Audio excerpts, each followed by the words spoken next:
오늘 두려워하지 말고 하나님을 드러내라는 제목으로 함께 은혜를 나누고자 합니다. 이 세상에서 두려운 일이 많이 있고 또 두려운 가운데 내일이 두려운 것이 제일 두려운 것입니다. 앞으로 어떤 힘들고 어려운 일이 다가올 것이다 는 그런 생각이 사람을 어렵게 만들고 발걸음을 무겁게 만들고 좌절하게 만드는 것입니다. 예수님께서 십자가를 향하여 예루살렘으로 나아가실 때 그러한 두려움이 제자들에게 임한 것 같습니다. 그러므로 주님께서는 지금 예루살렘에 가는 길을 누가복음에서 요즘 오늘 살펴보고 있습니다. 계속.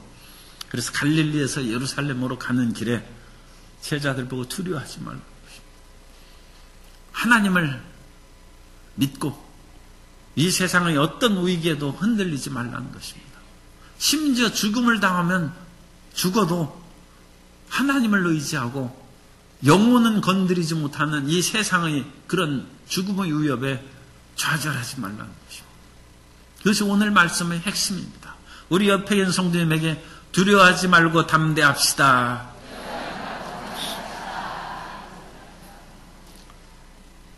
예수님께서 말씀을 증거하실 때 사람들이 끊임없이 많이 몰려와서 수만 명이 이르렀습니다. 그래서 서로 밟힐 만큼 되었어요. 얼마나 사람이 많은지 밟힐 만큼 그렇게 많은데 예수님께서는 바리새인들이 그런 누룩, 외식을 조심하라고 말씀하셨습니다. 그래서 이 외식은 겉으로 꾸미는 것이죠. 그냥 좋게 얘기하면 좀 잘난 척하는 것이고 나쁘게 얘기하면 사람이 두려워서 거짓을 행하는 것이 외식입니다. 사람은 자기 진실을 드러내는 것도 상당히 용기가 필요합니다.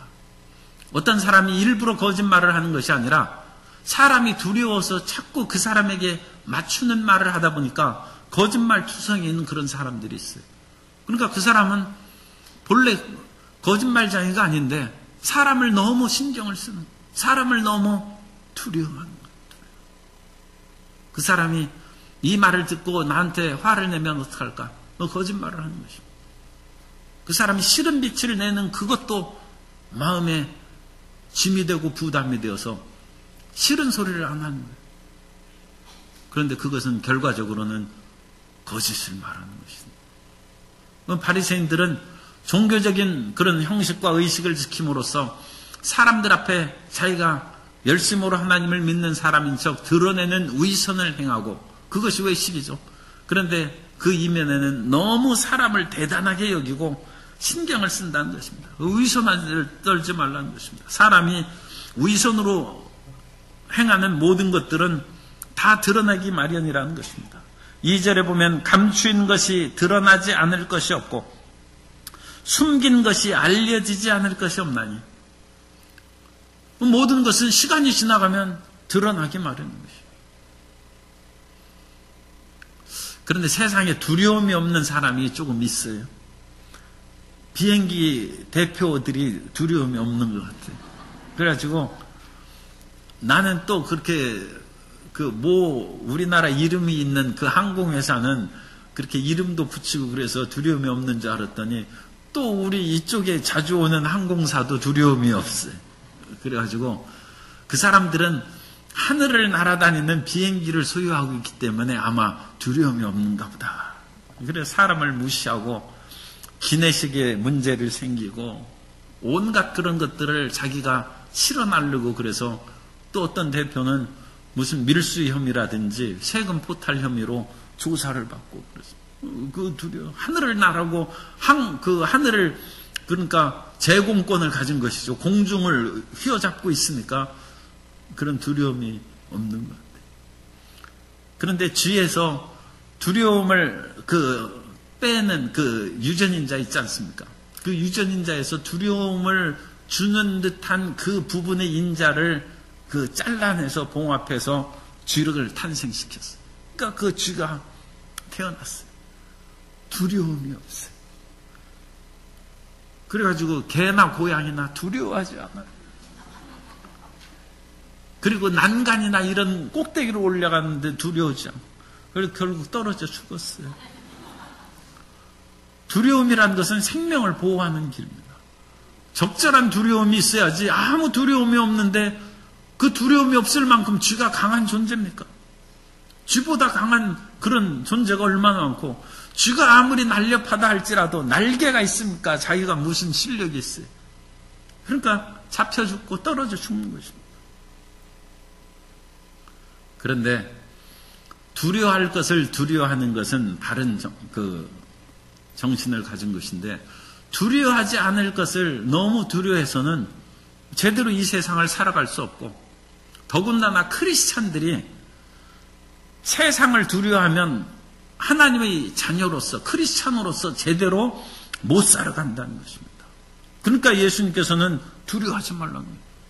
하나님의 백성들이 하나님만 두려워해야지 어찌 세상에 두려워가지고 세상 눈치 보고 사느냐. 이제 그 말씀입니다.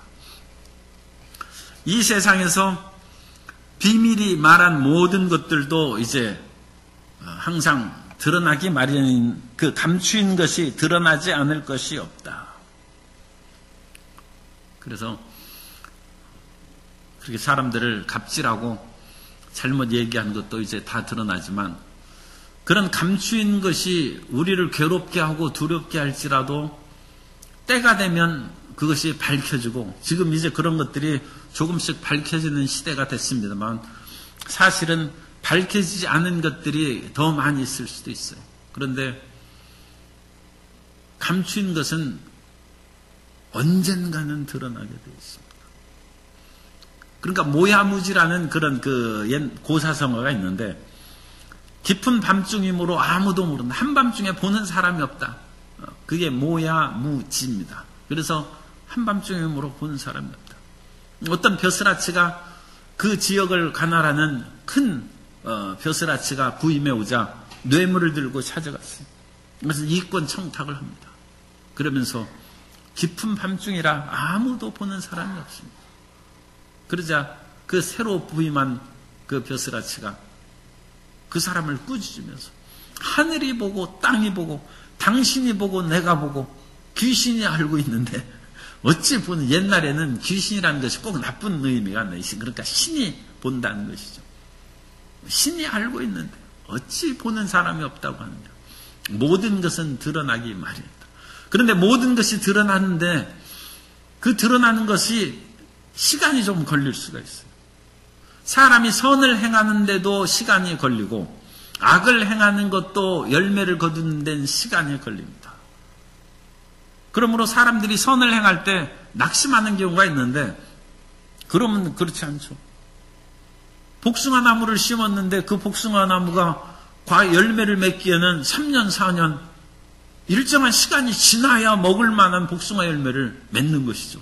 선을 행하되 낙심하지 말지니 때가 이르면 거두는 것입니다.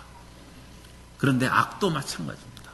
악한 사람이 우리를 괴롭게 하고 두려운다고 해서 그 악이 영원하게 내가 이건 평생 이 수하에서 못 벗어난다 그렇게 좌절할지 모르는데 그렇지 않습니다. 악인도 그 한계가 있어요. 악이 무르익으면 악이 터져버려서 죽고 마는 거예요.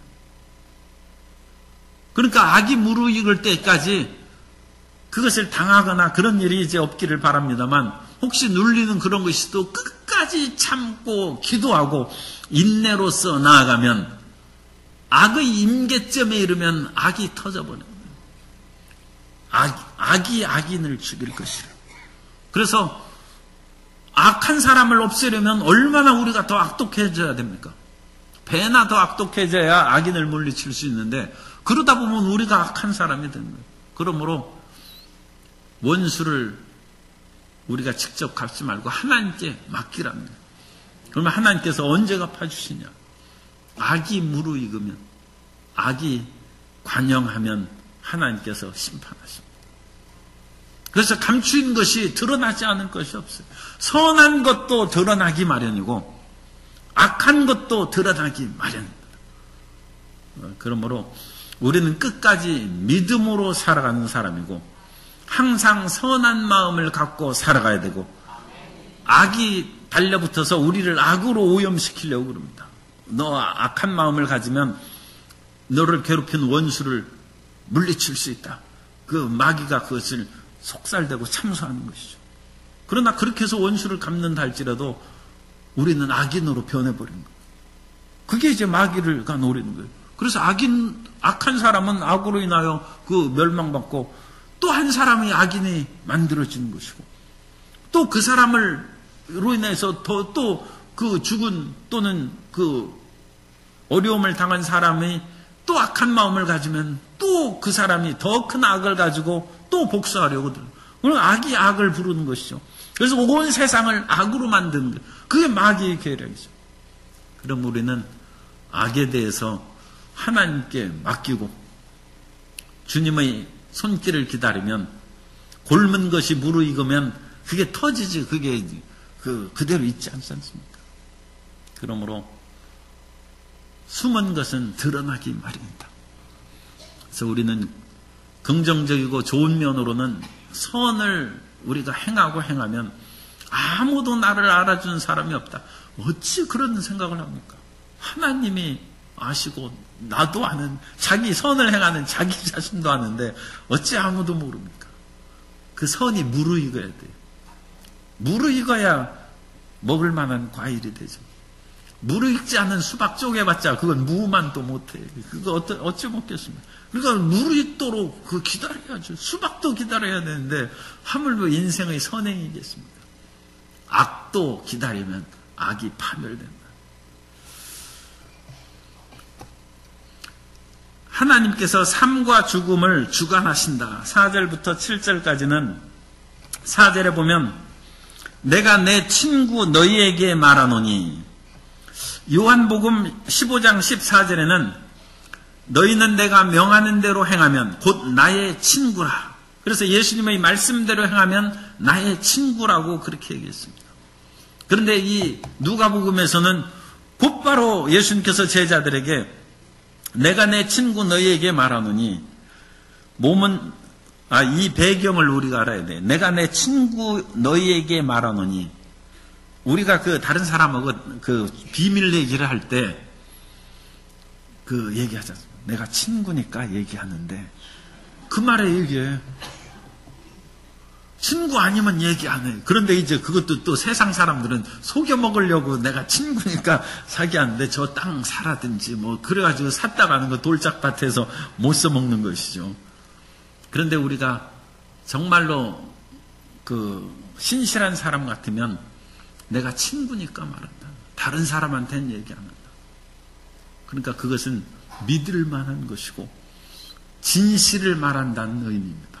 그래서 예수님께서 제자들에게 친밀하게 나중의 영적인 세계의 비밀을 얘기해 준 것입니다. 그래서 내 친구 너에게 말하노니 몸은 죽이고 그 외에는 능히 더 못하는 자들을 두려워하지 말라. 마땅히 두려워할 자를 내가 너희에게 보리니 곧 죽인 후에 또한 지옥에 던져넣는 권세 있는 그를 두려워하라. 주님께서 우리에게 친구라 부르면서 은밀하게 가르치신 비밀이 뭐냐? 죽는 거 두려워하지 말라. 육체는 죽으니까 그거 두려워하지 말라. 그것 때문에 사람들은 매여 사는데 그거 아무것도 아니라는 것입니다. 진짜 두려워할 것은 죽은 후에 지옥에 떨어지는 것을 두려워하라. 세상 사람들은 지옥은 몰라요. 세상 사람들은 죽는 것만 무서워요. 그런데 가끔 이 영적인 이 진실을 모르는 그런 사람 또는 육체적인 생명에 너무 매달리는 사람은 두려움에 사로잡혀서 이 마귀의 꾀임에 넘어갑니다. 오늘 국민일보 신문을 보니까 이런 일이 참 있을 수가 없는데 83살 된 분이 작년에 그 한강변에서 죽은 시체로 발견됐어요. 그래가지고 무슨 어쨌든 익사 스스로 죽은 것이 아니냐 그런 식으로 결론이 난 것 같아요. 그런데 그분이 83이고 미국에서 목회하시다가 이곳으로 오신 거예요. 그런데 그분이 종말론 사상에 잘못 빠져가지고 세상이 곧 멸망하고 그러니까 미국에서 있는 분을 한국으로 오게 했어요. 그 임박한 종말론, 그러니까 거짓된 그 사람들이죠. 그래서 미국은 전쟁의 소용돌이에 파묻힐 것이고, 또 한창 북한이 핵무기로 그 핵폭탄을 미국까지 쏘아 보낼 수 있다고 그런 얘기하고 그러지 않습니까? 그래가지고 곧 전쟁이 일어나가지고 미국은 쑥대밭이 되니까 한국의 그런 산악지대 그런 데 와서 피해야 된다 해서 저 그 경기도 가평 그쪽 산골짜기로 그 유인해서 거기서 같이 살게 하고, 그래서 그런데 빠질 만한 사람이 아니야. 상당히 오랫동안 목회도 하고 그랬는데 죽음의 그 두려움이 사로잡히니까 그 안 죽으려고 가평에 왔다가 결국은 그 임박한 종말론의 그런 거짓된 거에 사로잡혀가지고 모든 재산도 다 헌납하고 뭐하고, 사람이 두려움에 사로잡히면 분별력을 상실합니다. 그러니까 이단하게 빠지지 말라고 가르치던 사람이 자기가 이단에 빠져가지고 그 두려움에 헤매다가 결국 그 두려움을 이기는 방법으로 뭐 또 거짓 어떻게 했겠죠. 그래가지고 결국 스스로 죽은 것으로 그렇게 돼 있어요. 그 죽은 후에 몇 달 후에는 그 부인도 그렇게 따라서 죽었어요. 그러니까 그 모든 재산의 상속을 가진 그것을 그 사람이 그 임박한 종말론을 주장하고 속인 사람이 다 이제 갈취한 것이죠. 다 자기 소유로 만들었겠죠. 뭐 그런 것이 이제 법적인 재판되고 조사가 되니까 이제 그런 것이 밝혀지겠습니다만, 그 신문에 지금 보도가 났어요. 예수님께서 우리에게 친구인 내게 말하노니 육체는 죽여도 그 후에는 아무것도 하지 못하는 그런 세상의 거짓된 세력에 마음 뺏기지 말라는 것입니다. 사람은 육체가 죽는다고 해서 없어지는 것이 아니라 영혼과 육체가 분리되어서 육체 남겨두고 영혼이 빠져나가는 거예요. 우리가 생각하는 그것은 고스란히 남아 있습니다. 아무 뭐가 없어요. 그런데 이 목숨을 그렇게 살리기 위해서 온갖 불사초를 먹고 뭐 한다고 그래도 죽지 않는 사람이 있습니까? 그런데 그거에 매달리면 거짓 그런 불사약을 산다고 돈을 100만 원, 1000만 원 주고 그걸 해서 먹고, 그렇다고 해서 그게 무슨 유익이 있겠습니까? 사람이 두려움에 사로잡히면 미혹되는 것이고, 그 두려움이 그 사람을 낚아채는 그런 고리가 되는 것입니다. 예수님께서 우리에게 진실을 말씀하십니다. 그런 것을 두려워하지 말고 죽은 후에 천국 갈 것을 생각하고 지옥에 던진 그 권세 있는 하나님을 두려워하라는 것입니다. 그럼 하나님께서 나한테 그 관심을 항상 가지십니까? 걱정하지 말라. 하나님께서 항상 예수 믿는 사람들에게 관심을 갖고 계세요. 그래서 이 참새에 대한 비유를 하신 거예요. 참새 5마리가 두 아사리온에 팔리는 것이 아니냐. 그러나 하나님 앞에는 그 하나도 잊어버리시는 바 되지 아니한도다. 너희에게는 심지어 머리털까지도 다 세신 바 되었나니 두려워하지 말라. 너희는 많은 참새보다 더 귀하니라. 한 아사리온은 16분의 1을 데나리온입니다. 그러니까 1일 데나리온은 노동자의 하루 품삯인데 1일 데나리온을 정하기가 쉽지 않아요. 그런데 이제 오늘날 계산하기 쉽게 제가 8만 원으로 잡았어요. 8만 원. 하루 일 품삯이 8만 원이에요. 왜냐하면 8만 원 곱하기 16분의 1 해야 그게 딱 떨어지는 거예요. 8만 원을 16으로 나누면 얼마입니까? 이 어려운 문제를 제가 500원이에요. 500원. 그러니까 한 아사리온은 500원이에요. 500원. 그러면 참새 5마리가 두 아사리온이니까 1000원이에요. 참새 5마리가 1000원에 팔려요. 그러니까 참새 한 마리는 200원이에요. 200원. 하나님이 200원에도 지금 관심을 가지. 참새 한 마리. 그런데 하물며 너희일까 보냐. 그러니까 하나님께서 우리를 사랑하시고 관심을 가지시고 그것을 믿으라는 것입니다. 그리고 그 믿음이 없으면 두려움이 생길 수밖에 없어요. 믿는 것은 하나님께서 예수 그리스도를 믿게 해주시는 것은 은사입니다. 믿게 해주신 건 성령이 우리에게 임하시는 은혜예요. 그런데 그 은혜를 체험해서 예수님이 믿어주고 하나님을 아버지로 믿은 후에는 우리가 믿도록 결심해야 돼요. 그래서 눈에는 아무 증거 안 보이고 귀에는 아무 소리 안 들리고 손에는 잡히는 거 없어도 믿는 거예요. 그러면 사람이 마음으로 믿어 의에 이르고 입으로 시인하여 구원에 이른다. 하나님의 선행 은총이죠. 선한 은혜가 먼저 우리에게 임한 후에 저는 그 말씀이 적용된다고 그렇게 봅니다. 이미 성령께서 믿어지게 해준 후에는 하나님 믿음을 주시옵소서 그러지 말고 하나님 예수 그리스도를 그리스도라 부르고 하나님을 아버지라고 부르짖은 사람은 죽어도 믿는다고 결심하는 거예요. 믿음은 결단을 내리는 거예요. 믿음이 없이는 하나님을 기쁘시게 하지 못한다. 하나님이 주신 믿음이 있는데 무슨 하나님을 기쁘시게 하는 거하고 무슨 그것은 우리 믿음을 말합니다. 하나님께서 믿게 해주셨으면 이제는 어떠한 일이 있어도 나는 믿습니다 하는 믿음이 없이는 하나님을 기쁘시게 하지 못하나니 하나님께 나아가신 자는 반드시 그가 계신 것과 우리가 언제 하나님이 계신 거 봤습니까? 천국에 가는 것을 보았습니까? 그러나 성령으로 믿어주고 하나님을 아버지라고 불렀으면 끝까지 우리가 그냥 믿는 거예요. 그 계신 것을 믿는 거예요. 그가 자기에게 나오는 자에게 상 주시는 이심을 믿어야 할지니라. 그건 우리의 의지적인 결단입니다. 그래서 우리는 주님을 그렇게 믿어야 돼요.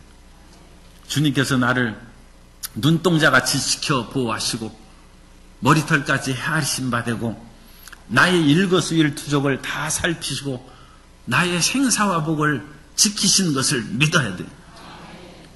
이미 성령의 은혜를 받고 그리스도 예수의 은혜를 받았으면 그거 믿어야 되는 거예요. 그런 것을 받지 못한 사람의 경우에는 은혜가 임하야죠. 그래서 믿는 것은 은사로 임하죠.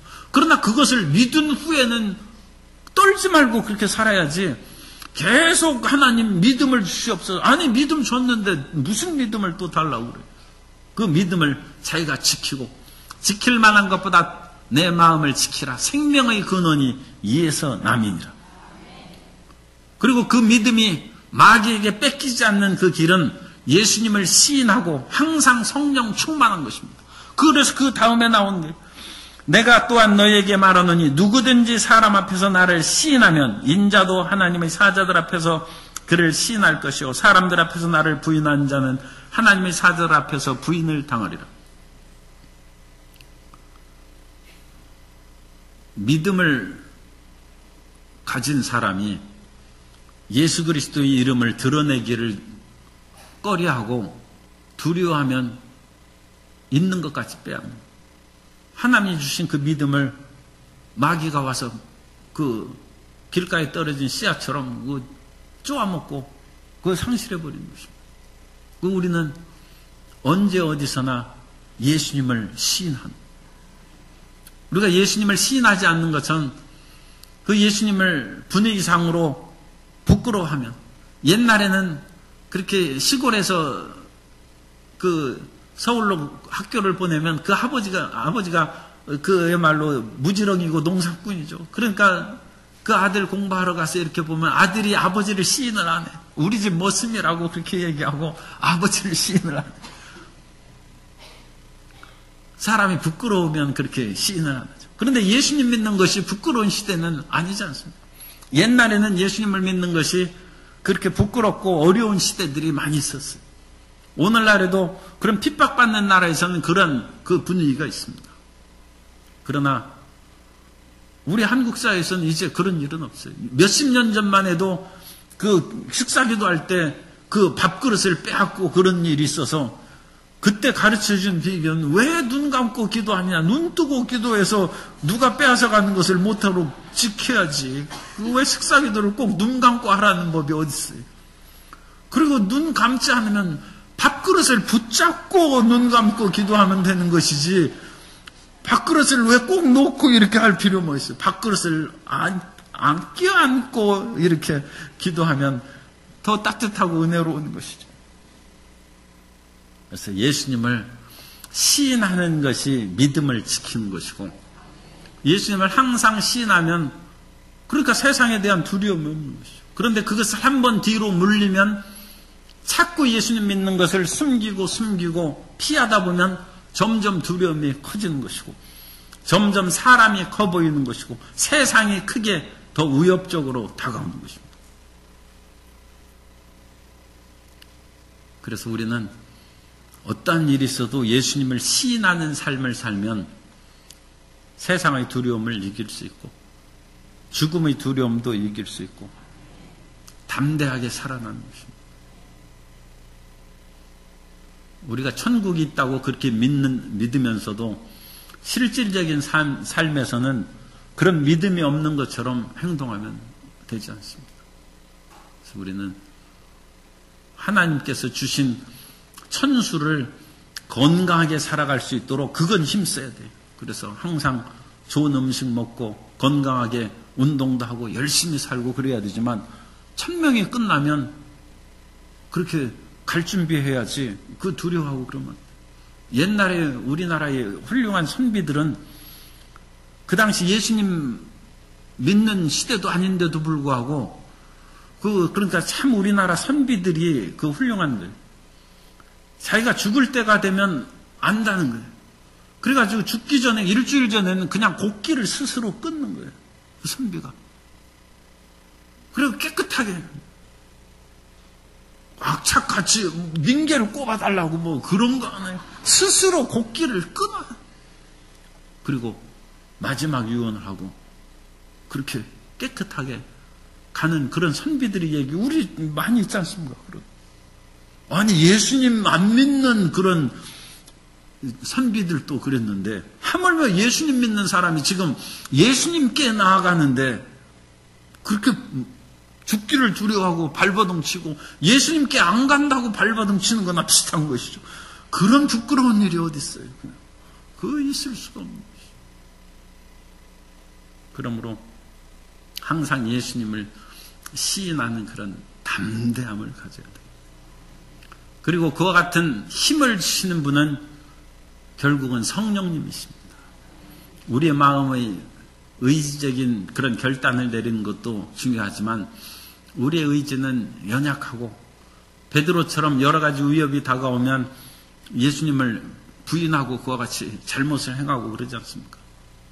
그러나 성령님께서 우리와 함께 계시면 우리가 흔들리지 아니하고 끝까지 예수님을 믿고 세상을 두려워하지 않고 살아가게 될 줄로 믿습니다. 그래서 10절에 누구든지 말로 인자를 거역하면 사하심을 받으려니와 성령을 모독한 자는 사하심을 받지 못하리라. 그래서 세상에서 이 성령의 위대한 역사에 대해서 함부로 얘기하지 못하도록 주님께서 못을 박으신 것이죠. 그러면서 사람이 너희를 회당이나 의정자나 권세 있는 자 앞에 끌고 가거든 어떻게 무엇으로 대답하며 무엇으로 말할까 염려하지 말라. 마땅히 할 말을 성령이 곧 그때 너희에게 가르치시리라 하시니라.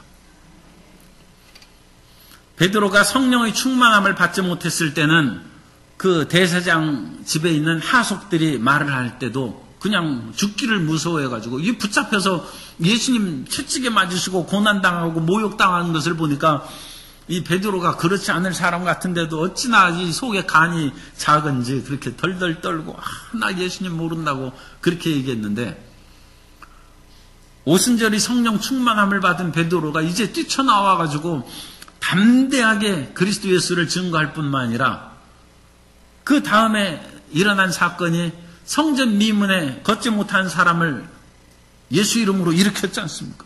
은과 금은 내게 없거니와 내게 있는 것으로 내게 명하노니 나사렛 예수 이름으로 일어나 걷으라. 그러니까 이 사람이 일어나서 걷고 뛰는데 그것으로 인하여 또 체포됐어요. 그러면서 유대의 교권주의자들이 제사장들과 그 서기관들이 베드로를 위협하는 것입니다. 다시는 예수 이름으로 전도하거나 이런 일 하지 말라는 것입니다. 그러자 베드로가 하나님 앞에서 너희 한번 생각해봐라. 너희들도 하나님 믿는 사람인데 사실은 그런 말을 이제 하기는 쑥스럽죠. 이 사람들은 제사장이고 자기는 어부 출신인데 이제 그러니까 어쨌든 하나님 앞에서 스스로 판단하라. 그런 정도로 점잖게 말했는데 강하게 얘기하면 너희가 하나님 믿는 사람이냐? 그러면 하나님의 명령을 수행하는 것이 올바르지 사람의 말을 듣는 것이 바르냐? 난 하나님께서 성령으로 말미암아 나에게 능력으로 임해서 이 사람을 일으켰고 이 사람은 바로 너희가 십자가에 못 박혀 죽은 예수 그리스도 이름으로 일어났다. 그럼 이 위대한 기적을 행하신 예수 이름을 내가 왜 전파하지 말라는 것이냐? 언제 어디서나 예수 그리스도를 전하는 것이 마땅하지 않겠느냐? 베드로에게 한없는 용기가 생깁니다. 이 사람들이 붙잡아서 감옥에 넣고 매질할 수 있고 온갖 협박을 다 할 수 있어요. 그럼 베드로에게 두려움이 없어요.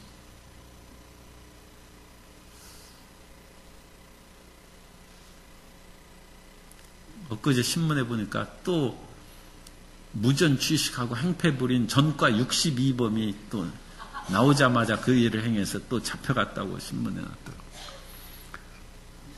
그러면 안 되죠. 그런데 한 가지 그렇게 우리가 고려해야 할 상황은 그 사람은 감옥에 가는 것이 두렵지 않아.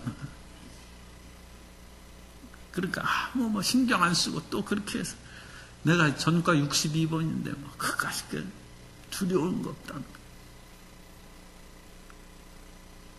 베드로에게 성령으로 그 마음이 굳세지고 강하자. 이 세상이 두렵지 않고 아무것도 억눌리는 것이 없어요.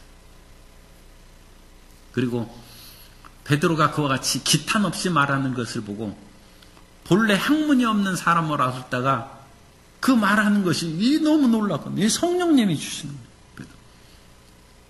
베드로에게 성령의 그런 지혜의 말씀의 은사가 임하고 성령께서 예수님께서 가르치신 그 모든 것을 기억나게 하시니까 청산유수로 얘기해서 오히려 율법을 공부하는 사람들이 깜짝 놀라는 것이죠.